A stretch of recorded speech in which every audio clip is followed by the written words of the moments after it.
G'day guys, this is about gold and rocks. Well, hot rocks, the things you don't want to dig. And I have a massive collection of hot rocks here from all around Australia and overseas. So we won't worry about the gold, but we're going to worry about the hot rocks. Now, I got bags and bags and bags. People have been sending me the most nasty hot rocks that they have. That's just a family of hot rocks that are around Kalgoorlie. I have some hot rocks here that are from the US. So there's all sorts of stuff from around Las Vegas, Colorado, Alaska. There's tons of the stuff. The important thing is, when you do these detectors, you modify a detector and you change its parameters, how it operates. How well does it do on hot rocks? Does it make it worse or does it make it better? This is very important. A lot of people probably don't disclose this information, but give you an idea, I have 4500 here. This has variable frequency on the back menu, which I have designed, developed, and added. It has variable gain, which I have designed and developed and added to the detector. And it has variable damping, which is another very important aspect for these detectors. They never had it, now they do. One damping does not suit all detectors with all coils, and I have added variable damping, and you can optimize coils, and you can also optimize a lot of the detector response. Now, I've got this thing here sitting, well, it's set up in sensitive extra. It's running very high frequency, and very high frequency is the worst setting for hot rocks. It is really high up on the decay curve, and it gives the detector a real hard time trying to get rid of hot rocks. I'm going to turn this on. I've only got one microphone at the moment. The other one's in the room. It's buried there somewhere. It's somewhere in the room. I can't find it, but it should be loud enough to hear. So we're going to hit the hot rock trail, and I'm going to show you how bad they are, and can we get rid of them? This is very important, especially if you're using high gain on a detector. So I will turn it on, this one here,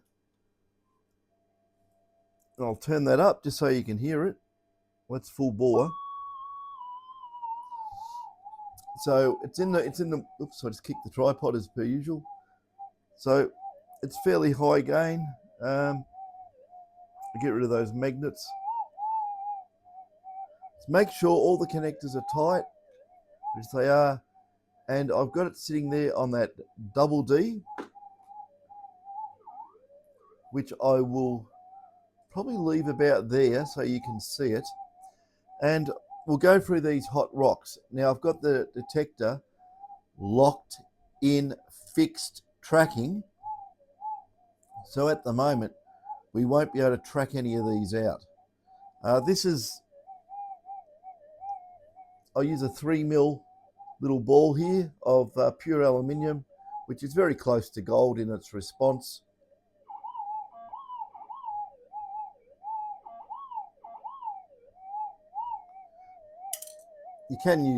We can use gold if you really want.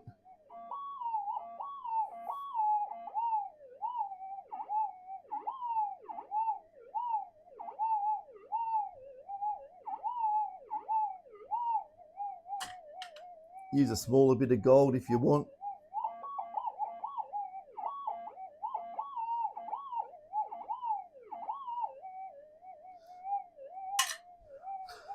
So anyway, the detector's working, and we're pretty high up on the gain scale.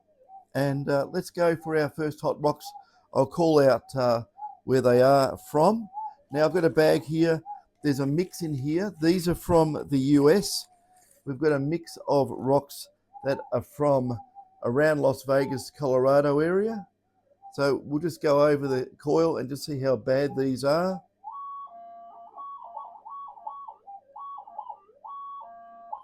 They're pretty bad. Try another one.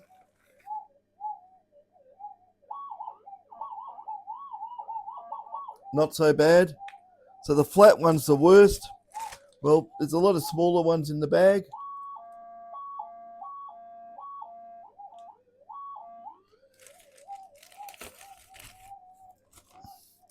One of the nastiest ones I've got is a fellow sent it in from Mount Magnet.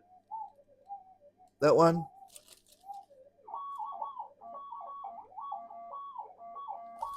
Totally overloads the detector.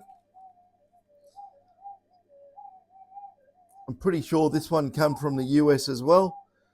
It's out of the bag, but for memory, it could be from Alaska or somewhere. The detector hates that. Another one from Australia. This is Mount Newman.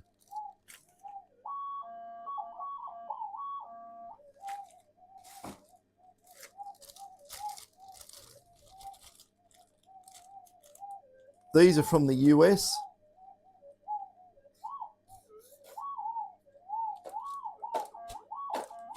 Not very reactive. The Australian ones are really reactive. I think these are not, oh, these are good ones. These are from Western Australia. These are from Leinster. We'll try these. They're very different, so we'll try them separately. It's one that is very greasy looking rock. Looks like indicator. Anyway, let's go over the coil.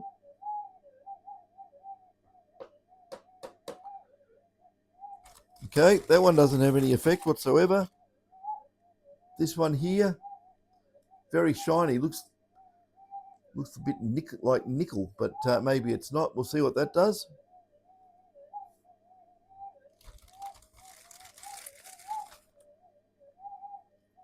That is very metallic.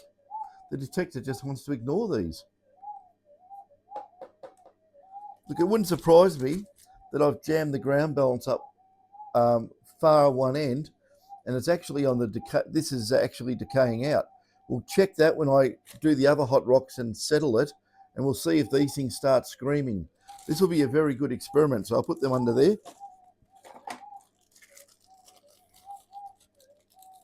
And this one here is from Sandstone. Sandstone in Western Australia.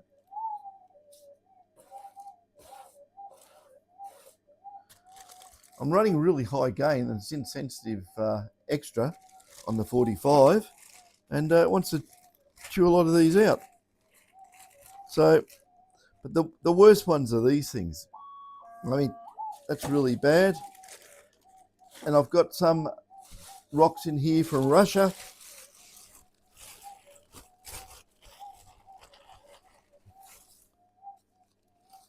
I'm pretty sure that's a Russian one. Yeah, anything that's not from Australia is really weak, except for those Leinster ones. Deep dive.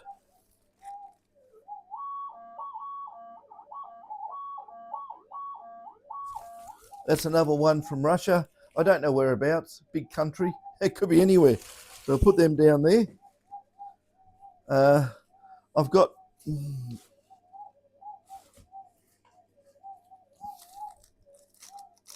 I think these ones in here are from WA as well. I have got them written down because they came in with email explanations and... Oh yeah, definitely.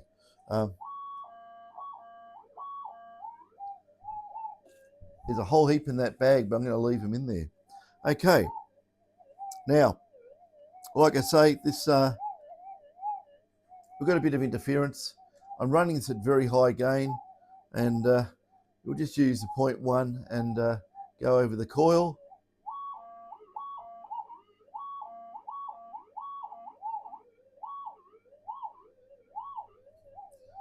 0.05.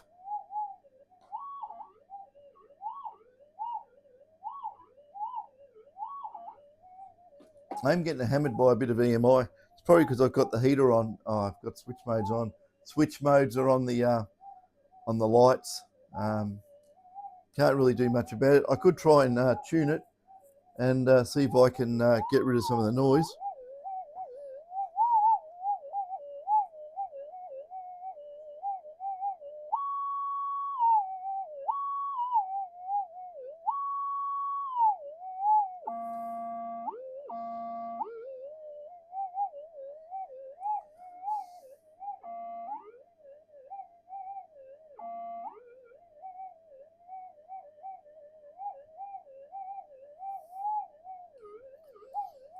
I mean, I could lower the gain, but I'm trying to do this at very high gain.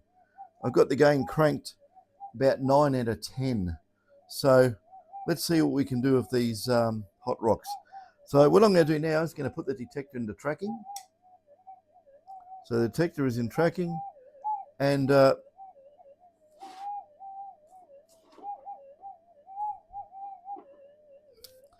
first lot we'll get rid of, or try to, is these Kalgoorlie knobbies, okay? These are the ones I usually use. They are really bad, and they're very representative of what's over in Western Australia, as in hot rocks.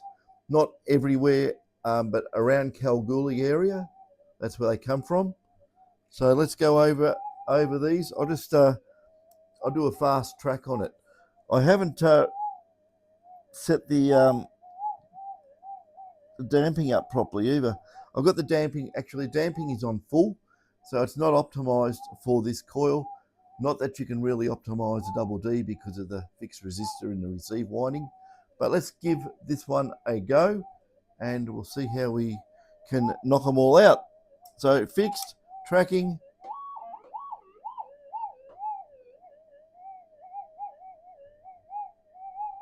gone.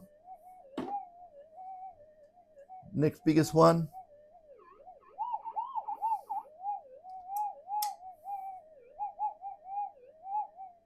Gone. Number one. Gone. Didn't even have to touch that. And this one here's the nastiest, biggest one. Bit of a flick.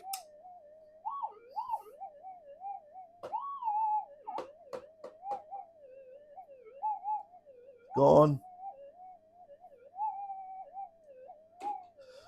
So it knocks out the Kalgoorlie hot rocks. This is another lot from, let's make sure, they're so dusty I can't really see in the bag. And these are from Western Australia as well. But they're in there, trust me. Different type of hot rock, okay. So it's on a different curve. And actually, I'll just lock that in to fixed. And I'll just try those ones from Leinster again and see if we have an offset. So these are ones from Leinster.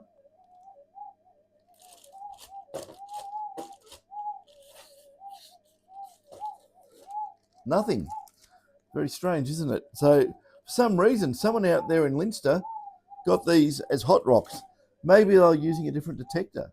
Maybe it really upsets VLF, or it may upset a different model of detector, maybe a different brand. There's no history on that, so it is what it is. But anyway, let's see if we get rid of this. Put it in tracking.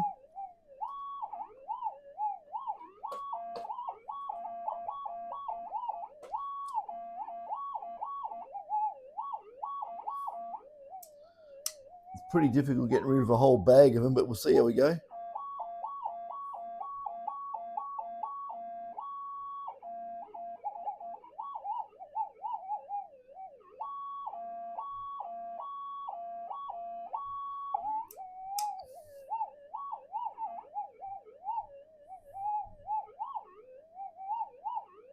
Very difficult to get rid of a whole bag of the things. I don't really want to open it up, but I suppose we've got to. We've got to do individuals and just see if we can track them out. Because I know there's people out there who'll say, oh, you can't track out those hot rocks, ha, ha, ha. But like I say, there's about 20 of them in here. So, and they're very, very dusty. But anyway, let's see if we can get rid of them. Okay. I'm trying to move my fat arm out the way.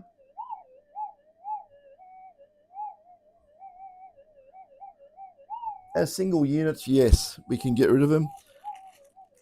As a bag of them, no problem. They're all the same family of hot rock, and thus we're going to get rid of them. But I'll put them back in the bag. What I'll do, I'll squeeze them into the corner, and we'll see if I can get rid of them, because I think it's just a huge, massive lot of non-connected hot rocks and things, very hard for the detector to do anything about. So I'll squeeze them up like this. Okay, let's see if we can get rid of them.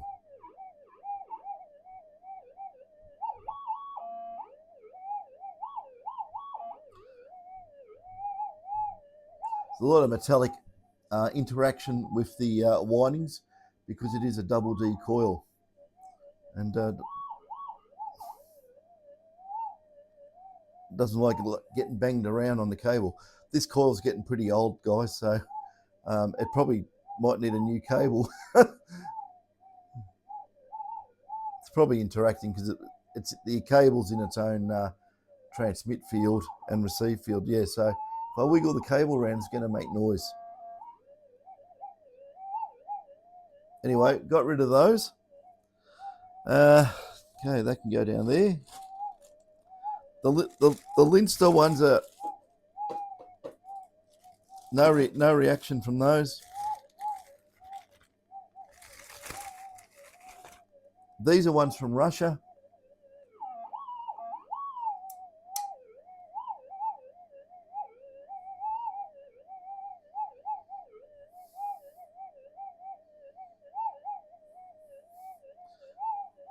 Nothing much from those.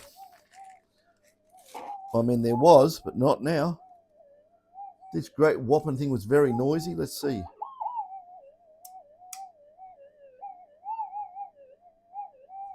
Got rid of that.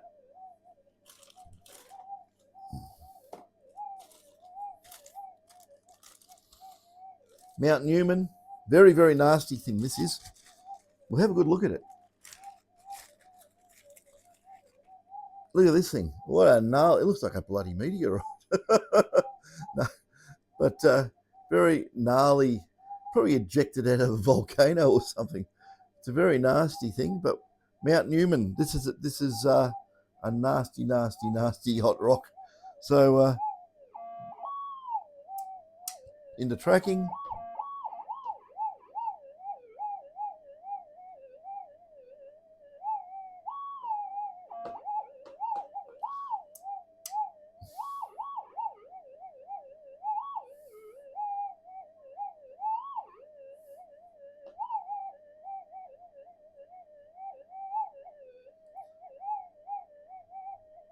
It gets rid of it, but it's full of iron, and as it goes near where the transmit receive windings are, it's very reactive, and it could give a kick, which it just did. So overall, right there, it's a bit of a reactance, but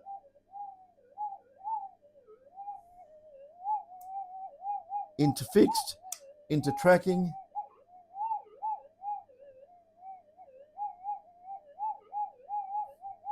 I think it's doing a damn good job on that thing.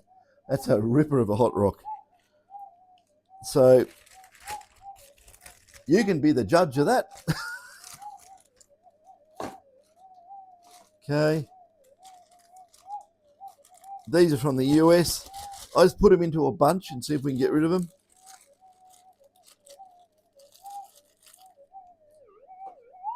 We're on the same null as the last one by the look of it. So the US does have some very nasty hot rocks then. And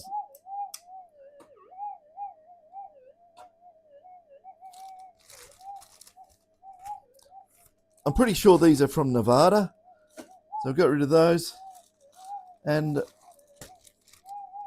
I think this sandstone one was very, very benign, but like I say, what detector were they using when they got it? But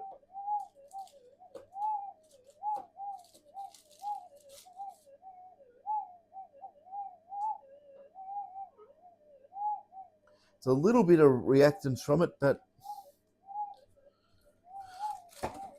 it could have just tracked itself out. And the other nasty one here, the one from Mount Magnet, we'll have a look at that too. Now I've got some really good rocks from the US, but I think they're buried in the garage somewhere. I've got some really good stuff, which really specific. So Mount Magnet.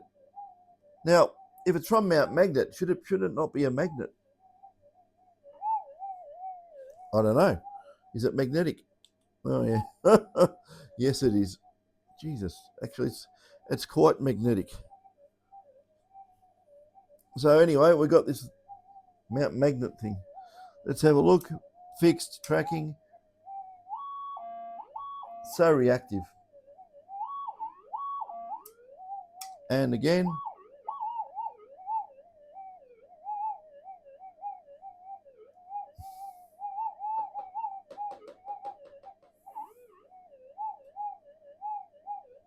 Beautiful. Bye-bye.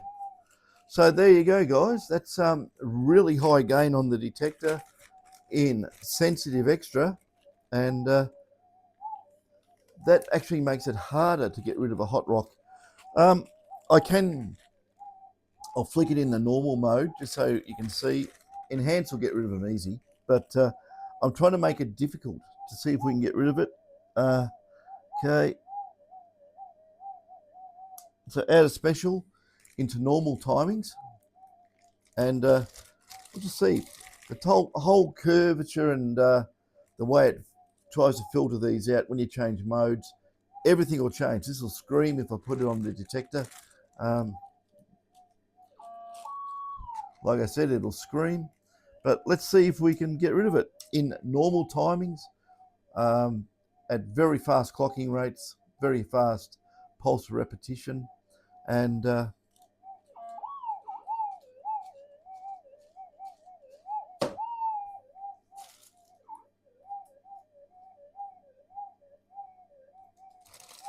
there's your Mount Magnet. Got rid of that. And we're in normal timings. I'll just try the sandstone ones and things in normal. Just see if they interact. A little bit, but not much. Big slab of a thing.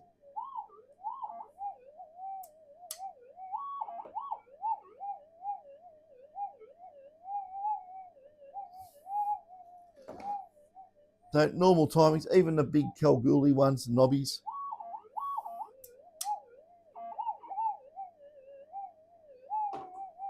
If you can see, that's in normal timings.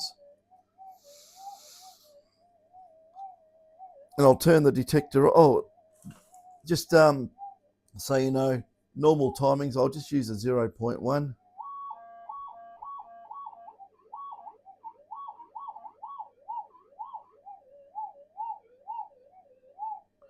So that's normal timings for you on a tiny target. It will work really well.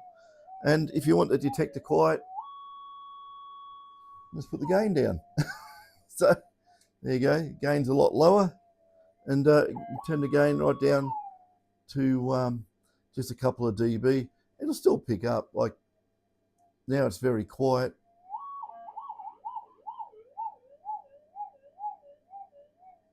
Still picks up, no problem whatsoever at low gain, but you know, it gives you ability to tune the detector for the ground. And we haven't even optimized this. This is the damping, where actually for this coil, I know where it's optimized, because I'll just turn this off. I'll turn it off, unscrew it, and I'll show you some stuff. Because a few of you guys want the damping in your detectors.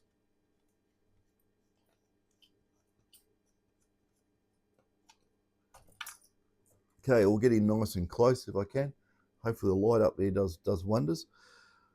With the damping, with the little indicator there on the damping control, and same on the gain.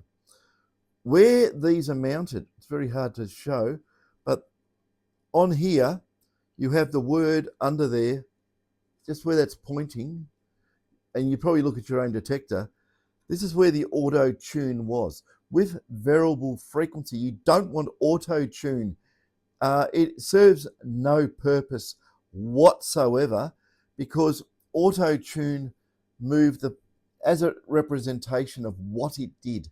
Auto tune moves the frequency or the pulse width, the pulse, basically the detector pulsing, the pulse length, which is just like lots of little rectangular waves, like this or like that. With the auto tune, it give you an idea, it moves at about this much. Okay. With the variable frequency that I have installed in the detector, it moves it like this. So where the auto tune would be just doing this, you got this massive range of different pulse width, massive range. It goes from something, if like I do it as, so I can show on the oscilloscope. I just don't worry about looking internally in the detector, just look at the transmit pulses. Normally they sit at about 35 microseconds long for the three 15 volt transmit pulses, and use that as a standard in normal mode, normal timings. So you say, well, that's what it's doing. And when you adjust it, you can adjust it well under 30 and a little bit over 40.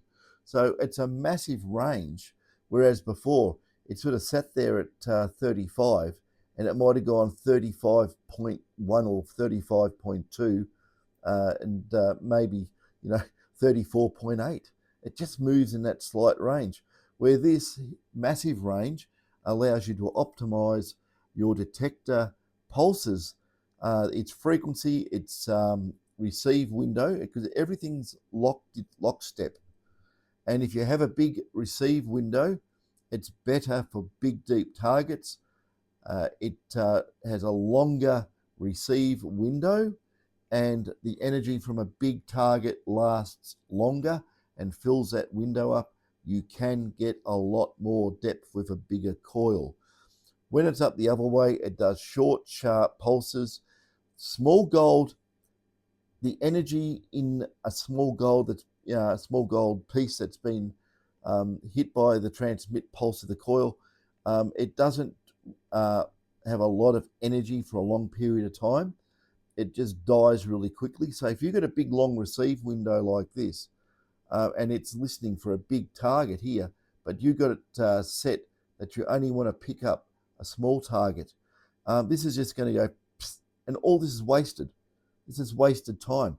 You're better off getting more receive transmit windows in here over a given time period, so it's more sampling. So it's like sample, sample, sample, sample, really quick, and that small amount of energy is sampled many, many more times and gives you a bigger, better, clearer signal on small gold.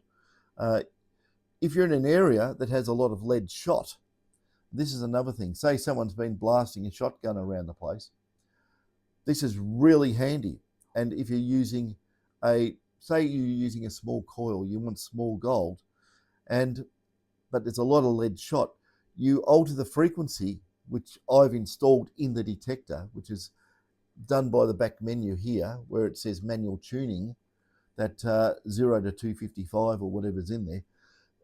That now opens the pulses up. So if you actually lengthen the pulses up, it lengthens up something we call the off time before the receiver turns on.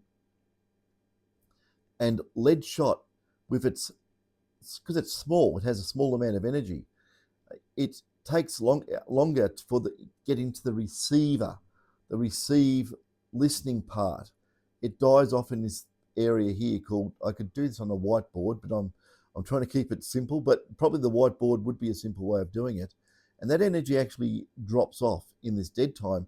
And when the receiver turns on here, it doesn't hear it. So you can actually use it to reduce the ability of a given size coil to get rid of lead shot, shotgun pellets and stuff like that, very small bits of ferrous metals. You can make it less responsive, especially if you're looking for nuggets that are, let's say quarter ounce, half ounce, ounce, that sort of thing there. It'll make a big difference that you'll only be able to detect that size gold you're looking for, and you don't have to spend countless hours digging up false targets you don't want. There is a risk of doing that as well, because if you have gold that is really, really small, the size of those little tiny lead shot or whatever, it depends how you adjust it, it will get rid of some of those if you run a big long pulse timing frame rate. And if you crunch it up, which you can, then you're going to dig up all the gold and you're going to get lots of lead shot. So you got to just have a look at it for what it's worth. And also in that regard as well, it depends on coil size. If you are using a really, really big coil, you don't really want to pick up lead shot anyway, so you can use a lower frequency and get a longer receive window and get rid of a lot of the ground noise, a lot of these tiny, tiny targets that basically are interfering with what you want to do. So it's basically a hamburger with a lot. You can make this do anything you want it to do, especially with the damping. I didn't even optimize the damping on this. But what I was saying about where the marker is, you got on the damping, you got the word, which you can't see, of course, because it's going to be in shadow, but auto tune written across there. So all you got to do is remember which coil you're using and basically what coil you're using, because it can be a little bit mode specific, but more the actual coil to the detector. And you could just say, well, that coil is best if I, done my tests and that, and I put it on the A of auto tune. So you don't need to go and mark it all, and you might want to put it on the U, the T, the O, the next T, the U, the N, the E, or at the end of it, whatever. That's a good way of setting up your detector. You can just go, well, I'm using, I don't know, a new Nexus coil. Have you seen the new Nexus coils? I'm doing a thing on the Nexus coils, guys. I'm going to do a thing on the Nexus coils, the concentrics that are made for GPX detectors like these. Very interesting indeed, very interesting. Lots of good feedback. And yeah, I had a bit of a email conversation with Georgie, and he's given me a lot of information. So I will be passing on that information to all you fellows who go detecting. So, like I say, that's a 45, and it's got everything in it. I've optimized the bejesus out of it. Someone will tell me off for saying that, but it's really, really good. It gets rid of hot rocks. It's as sensitive as hell. It goes super deep. There's nothing wrong with these detectors. They're really, really, really good, as you've probably seen. So I don't know what else I can do. I'm not going to open it up again. It's actually, this one's absolutely good. I might give this to Eugene to run around with and have a play. Eugene, you want to test this one? This is the latest and greatest. It's an absolute doozy. It really is. So I was going to keep it for myself, but I can let Eugene run around with it. This one too is the latest serial number version. Just so, guys, we did have a thing where we were saying the early number detectors can be a little bit better on big deep gold, but with the new modifications on these detectors, they are pretty much evened out. What the old ones do, these do, and these ones do what the old ones do. There's not much in it at all. So there you go. Those 13, what are they, 11 or 13 digit serial numbers, which 1, 2, 3, 4, 5, 6, 7, 8, 9, 10, 11. Huh? No, it's not. Let me count it again. 1, 2, 3, 4, 5, 6, 7, 8, 9, 10, 11. 11-digit serial number. No B's or anything in front of it, just a straight number. They work fine. Once they're done, they get and you have all the available adjustments for what you want. It's done. Just run it in factory default. Just use the front controls. Run as much gain as you want for the ground will allow. Set up the damping for your coil. Get maximum. Just use a small bit of gold. Just swing over it, over the gold on the ground, and just peak the damping here for the biggest signal you can get off that piece of gold. Don't do it in tracking. Do it in fixed, so it doesn't go down in and disappear and you can't hear it anymore. Some of these detectors, if you go over a target for like 20 or 30 sweeps or something, it will diminish the amplitude of the target, especially on small stuff. So be wary of that. Don't just continually swing over a target. You will diminish the amplitude, the response from the target. So there we go, guys. That's that one. I have got the 5000 as well. It's absolutely beautiful. Which I will do a demo on the 5000. Well, the weather is atrocious out there at the moment. Ballarat in winter is an absolute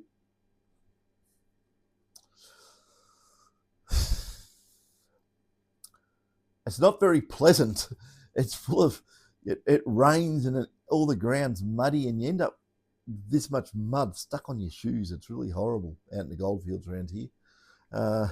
You want to go up north somewhere or over in WA. Right now, you want to be over in WA detecting because the weather's nice over there. It's not 45 degrees and it won't fry you out in the middle of the desert. So a lot of people go over there now. Probably a lot of people wish they had these detectors done, but we did do a detector for a fellow. He's I think I did mention, he's out in the middle of nowhere and he's having all the trouble with his with the solar in the camp. He did send me a message, and after he got away from the camp and set up his detector, the next day he got a nice piece of gold, and he has sent me a message. He got his first gold. So all good. Apart from that, hot rocks, we can eat them for breakfast. All these detectors, like I say, they will work on double D coils. There's not really an issue there, except you can't optimize a double D coil because you can only adjust the damping on the transmit coil, and the receive coil is you've got the internal resistor in the coil.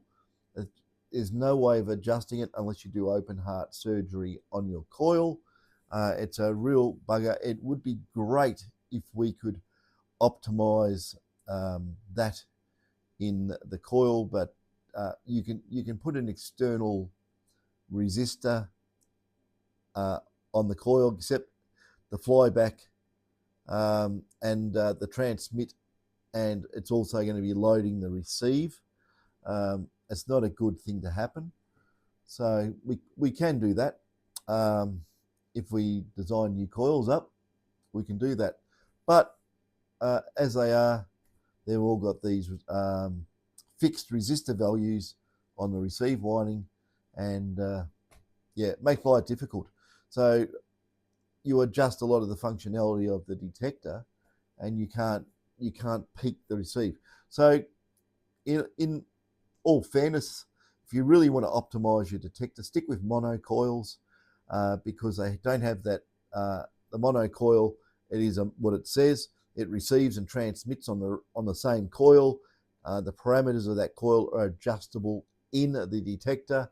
With a modified detector with variable damping, you can optimize the coil, the response. You can make it very peaky. You can make it very, very smooth. Depends on, and that actually helps with the ground as well. it's like a learning curve with all these detectors. When you get a detector, a new detector or a detector, you're not an expert straight away. You don't just go out and say, I'm an expert, and you know, in the first week or two, you know everything about it. You do not know everything about it. Even I discover, look, I've been doing this since 1980, right? And even I discover things on some of the detectors because I just set it up the way I want, and I haven't gone through the whole menu and gone click. Um, that sounds boring and benign. And then I'm going to go and do all these other tests with that particular setting. You'd be there forever going, oh yeah, I'll put it on this setting, and then I'm going to adjust all the others. The combination is hundreds and hundreds.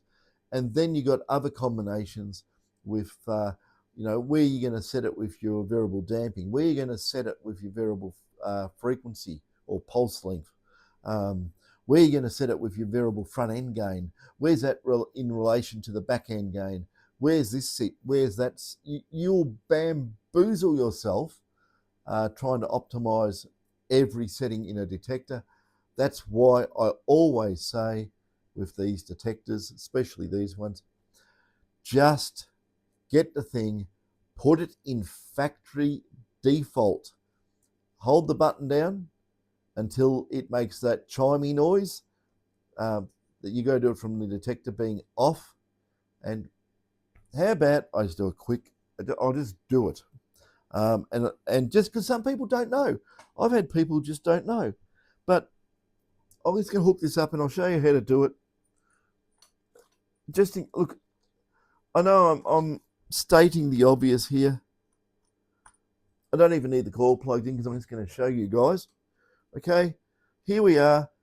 There's the detector. She's off, right? Get that switch there, the on-off switch. A lot of people don't know this. I'm not joking. They don't. Hold it down.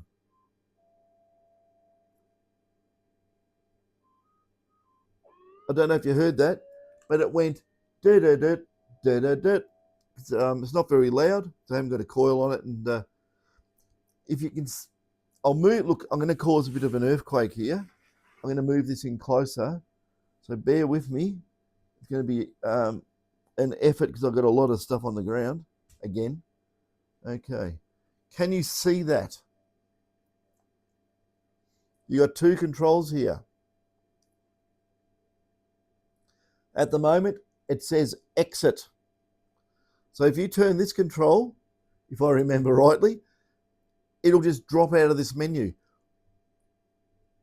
What you want to do, it says deep, right? You can then alter settings here as well. But what we want to do here, see this one? If you ever stuff up and you don't know how to use your detector and you've muddled up every function on it and you don't know where you are in the menu, this one, all settings, all settings. Get this one here and turn it. And I just reset the detector. That simple, okay? It's absolutely reset. So backlight will come up on 2, which is factory default. If we go down the menu here, you see backlight is on 2. And if we keep going down, we'll say we can do a battery test. Turn this one after you go onto the battery test setting. 7.6 volts, so we're getting a little bit down in battery voltage. Volume limit is 12. This is all factory. Ground balance type, general, special, that's a switch function in special, extra, that's where I had it.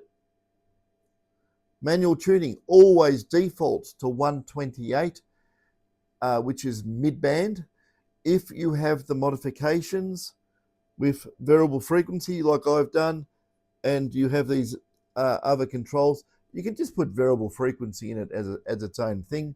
But this now doesn't do the tuning. It does the whole pulse width. So that's how you adjust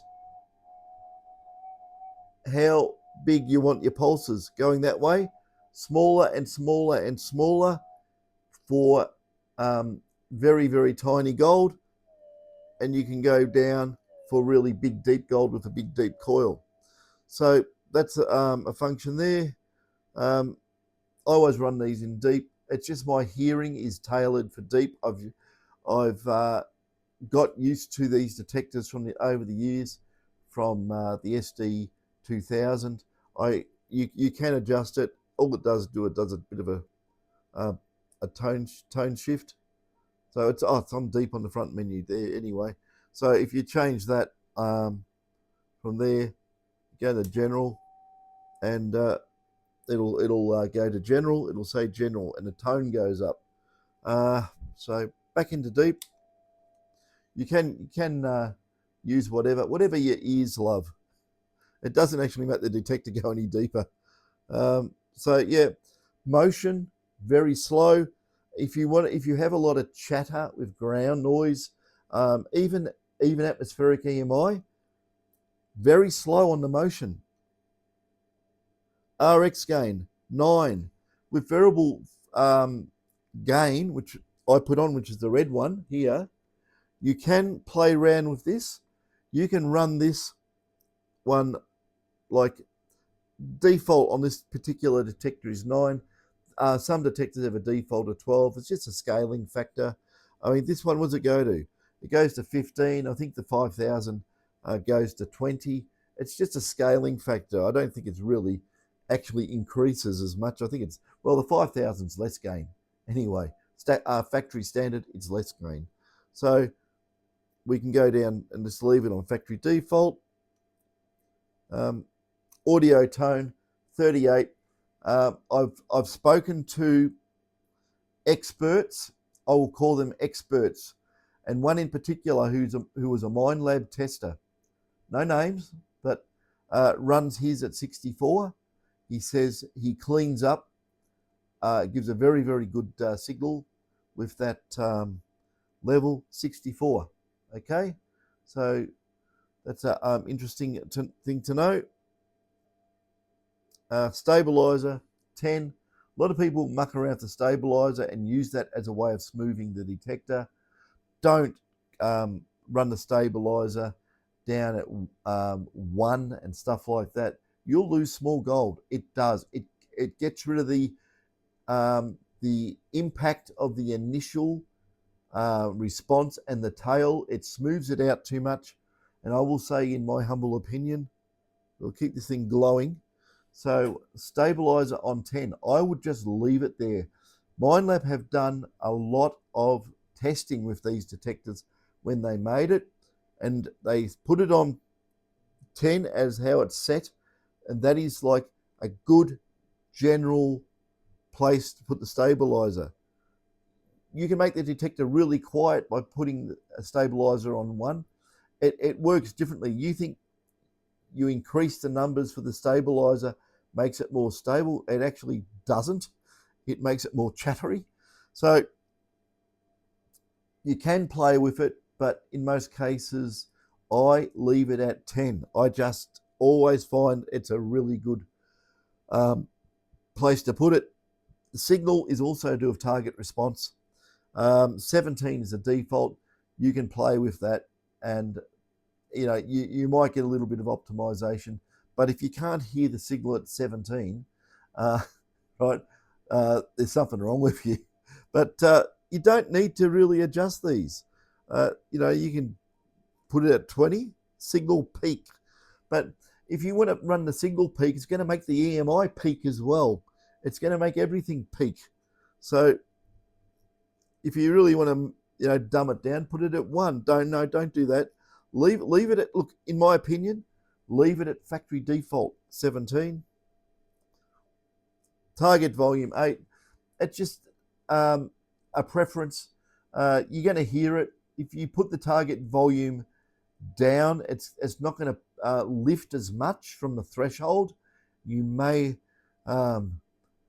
if you're a really good detectorist, you're going to notice it. 8 is a good number, and if you're a bit deaf or a little bit amplitude, what was I going to say? I'm trying to think of a good word to say. Like I was going to say amplitude impaired. I don't know if there's such a thing, but if you're a little bit deaf maybe or something, you probably could raise that, but be careful that you don't drone yourself out by running too much threshold on the front, which is that one there. That's your threshold. That's full threshold, and that's nothing. But you always want to have a little bit there. The way the mixer works for the amplitude and frequency shift in the audio, you want a bit of threshold there. It's the amount of drive into that 2 transistor mixer in the detector. So what else we want? Response inverted. Now this one really pips me because because of years and years and years of having detectors that did not have inverted response, right? The first thing I usually do is I put that on normal response. That's where I want it, and I'm used to the sound coming into a nugget. I don't want the nugget to go dip, rise, dip. I want it to rise, dip, rise as I go over it. So I run normal response. I always do. There is a method to the madness of changing it with different responses for different size targets with different size coils. In my opinion, you will just confuse yourself, and it may be better just to put it in normal. Always use it in normal and just get used to it. Or if you're a newbie to detecting, leave it in inverted. Just get used to it. Whatever you want. If you start changing the way a target interacts in the audio realm, listening to it, you'll start not being able to discriminate with your ears what that target could possibly be. Detectorists over many years can actually discern what they hear. But if you change that audio, even the tonal range of the audio, the response, start mucking around with stuff, you'll tune in on that. And when you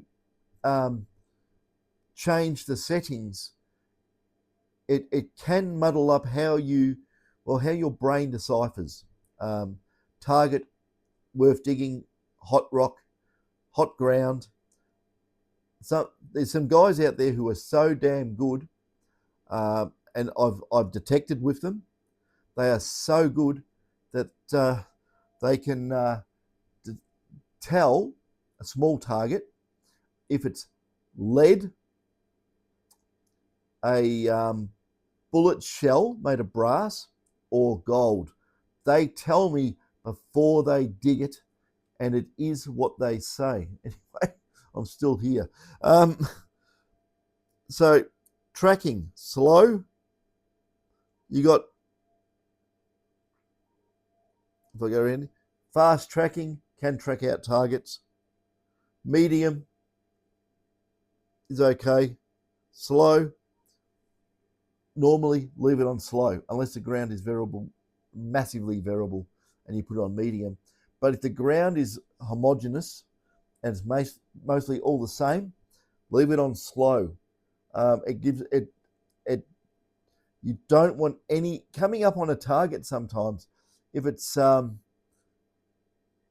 fast tracking, the initial samples could take the edge off the target. Could. I'm not saying do, but it depends on the ground makeup, how mineralized the ground is. There's a lot of factors, and I'm not going to go into them all. Sorry, because I'll be here for hours. So, slow, leave it on slow. Iron reject, off. Now, a lot of guys go iron reject, and they put iron reject on, and they use a mono coil. That don't work.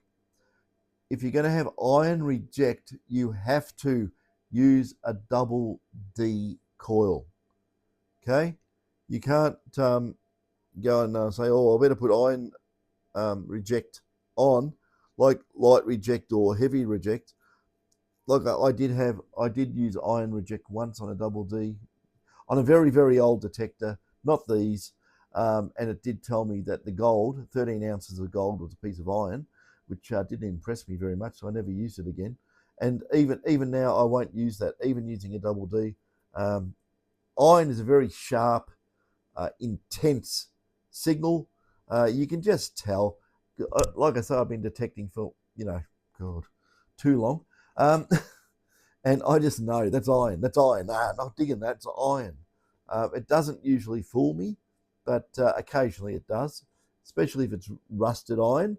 It's got a more of a mellow sound, but hard wire shards, um, dozer blade break-offs, and that you just know.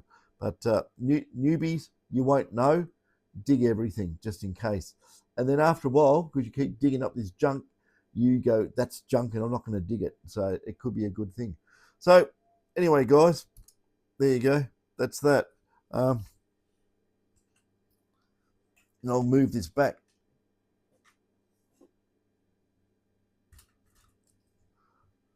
So I hope that was of some use to somebody. That's the whole name of the game. Trying to do education on this stuff to a degree, and show that you can do things to these detectors.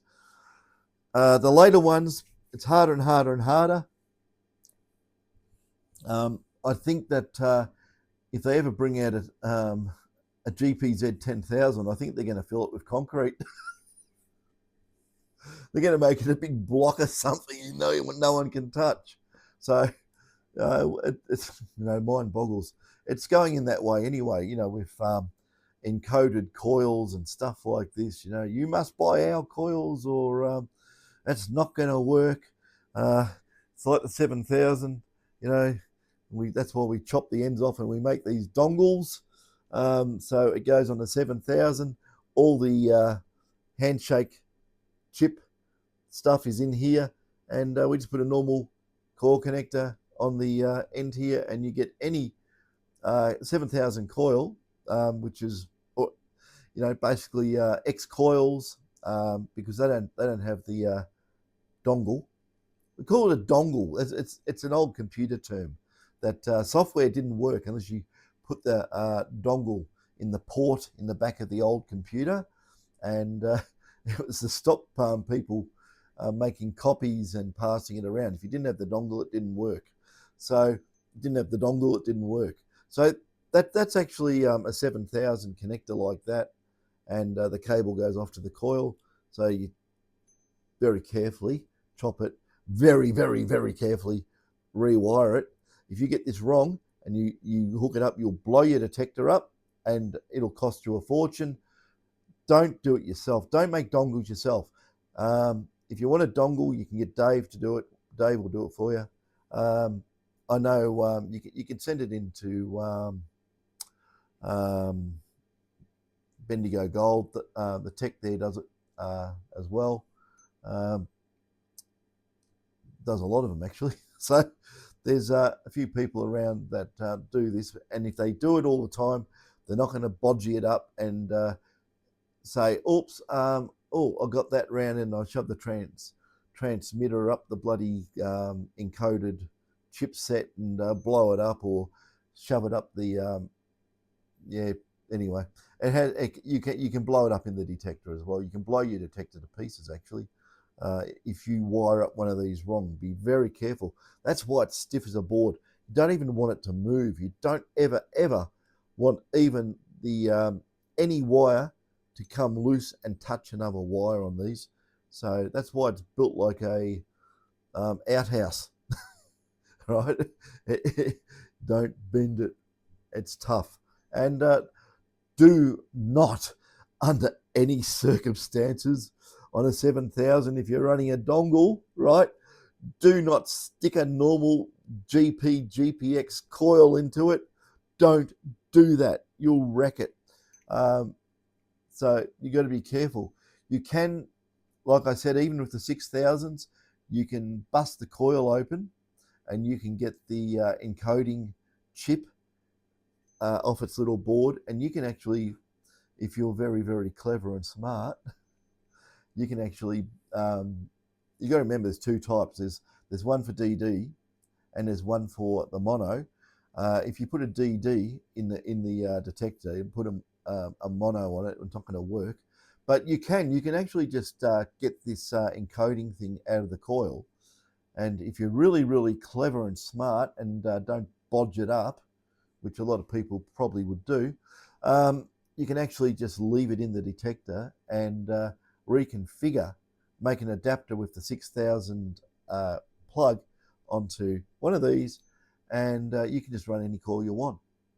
Any coil, any mono coil on the 6000 will just work, as long as it's a fairly high Q coil and can handle the high frequency repetition rate, and it's not a big capacitive heap of dung on the end of your detector. It'll work good. You're probably better off making your own coils. I know people do this. I know people that have this already worked out, and they do it. They run their own coils on the 6000 by having a dongle set up. So, yep, not going to say any names, but you know who you are. It's actually someone we actually have done 7,000, 6,000s, and 5,000s for past customer. So all good. There's a few more subjects I want to cover after this. One's going to be an absolute doozy, and well, there's a lot of subjects. There's a lot of stuff going on at the moment. There's a lot of stuff that has gone on and has been, but it's going to come out in public anyway. It's going to be publicly accessible, and when it's publicly accessible, I'll give you the link. It's basically every notable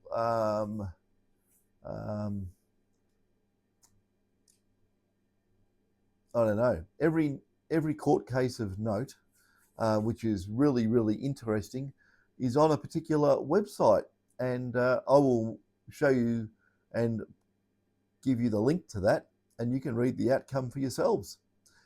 This is, I haven't said anything for about this. I've had this thing going on for 12 months, and 12 months of I'm not even going to say what it is, because it's just we call it, or I called it, vexatious. Vexatious is a really good word, and the thing is, it's actually dragged a whole lot of people into a big net, a big capture. And I can't say too much about it, but it's all to do with some of it's to do with the police, and some of it is to do with lawyers, and I just wouldn't want to be on the receiving end of it, not at all. It's going to be quite interesting, but I'm not going to say too much about it, because some people are going to find out. So I'll leave it there. But anyway, there was something did happen, and we'll put it this way. No matter, the outcome was, we won. I won. David won. Detectormods won. Right? That's the important thing. But I'm not going to make too much mention of it. You might be able to guess what it is. But the whole thing was vexatious, and absolutely, yeah. Anyway, the best comes later. The best comes later. So we'll leave it there, and yeah, we'll see what ends up happening. But yep, the first box has been ticked. The rest are coming. So You know me, I'd really like to tell you all about it, but I can't. I just cannot do it. But I'll save it for a bit later on, as things come out, and I want it written up by um, well, we're getting a write up by um, a government funded institution, department, something, and when that comes out, it will be public. It's fully disclosable, and I might read it to you. So we'll find out. We'll find out. I'm not going to say anything because if I say something, right, if I said I don't know, if I said the moon was green, right, this person would come out and go completely bonkers over that. If I said, you know, if I said something, I don't know, if I said something that was pure logic and they thought it wasn't, right, they'd try and make a story up about it and go, no, no, no, no, no, you know, it's this, it's that, it's carry on like a pork chop. You know, it's like, oh, I'm going to invert the rules of physics, and I'm going to tell the world that physics has been inverted, and da, da, da, da, da. Anyway, I'm not going to say anything. I'm not saying who it is. But yeah, there's a few people on the radar, put it that way. There's a few. Yeah, anyway, if you hear of anything interesting, guys, send me an email, please. If you know of anything that which you would call slanderous in any way, please send me an email. Take a screenshot and send it to me, please, please, because it's still going on. It's still going on. It's amazing. It really is amazing. Things are left up and things are going on. It's all taken into account. So yeah. Anyway, we got our first yardstick, and the rest are coming. So just leave that there. Do I make a video about the whole thing? Not just yet. I will do though, and I think the detecting community is going to find the what it's about very, very interesting indeed. And just leave it there and not say too much. But yeah. Anyway, we had a win. That's why I've put up in a few places vindicated, and just leave it there. And yeah, all good. Anyway, catch us, guys.